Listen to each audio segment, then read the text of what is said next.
ദിവസങ്ങൾ നീണ്ട പരസ്യ പ്രചരണത്തിന് ശേഷമാണ് സംസ്ഥാനം നിശബ്ദ പ്രചാരണത്തിന്റെ മണിക്കൂറുകളിലേക്ക് കടക്കുന്നത്. അവസാന മണിക്കൂറിലും പരമാവധി വോട്ട് സ്വന്തമാക്കാൻ കരുനീക്കങ്ങളിലാണ് മുന്നണികളും സ്ഥാനാർത്ഥികളും. വോട്ടർമാർക്ക് ആലോചിച്ച് തീരുമാനമെടുക്കാനുള്ള ദിവസം കൂടിയാണ് ഇന്ന്. അടിയൊഴുക്കുകൾക്ക് തടയിടാനുള്ള അവസാന നീക്കമാണ് മുന്നണികൾ നടത്തുക. കേരളം പോളിംഗ് ബൂത്തിലേക്ക് പോകാൻ മണിക്കൂറുകൾ മാത്രം ശേഷിക്കെ വോട്ടർ പട്ടികയിലെ ജൻസികളുടെ സാന്നിധ്യമാണ് ഏറെ ശ്രദ്ധേയം.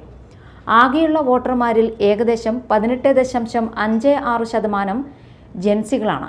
കേരളത്തിന്റെ വിധി നിർണ്ണയിക്കുന്നതിൽ ജൻസി വോട്ടർമാരുടെ എണ്ണം നിർണായകമാകുമെന്നാണ് കണക്കുകൾ പരിശോധിക്കുമ്പോൾ വ്യക്തമാകുന്നത്.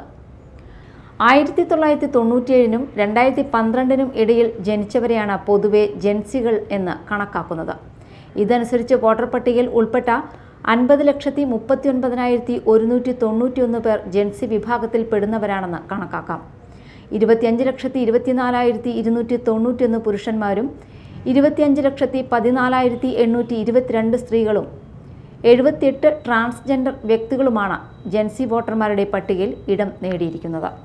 18നും 19നും ഇടയിൽ പ്രായമുള്ള 4,66,408 വോട്ടർമാരാണ് ഇത്തവണ വോട്ട് രേഖപ്പെടുത്താൻ അർഹരായിട്ടുള്ളത്.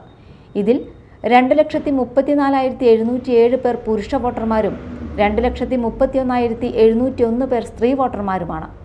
20നും 29നും ഇടയിൽ പ്രായമുള്ള 45,72,783 വോട്ടർമാർക്ക് ഇത്തവണ വോട്ട് ചെയ്യാൻ അവകാശമുണ്ട്.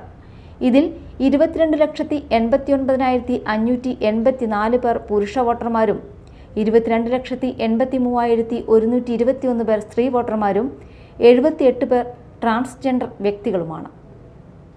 News desk media time.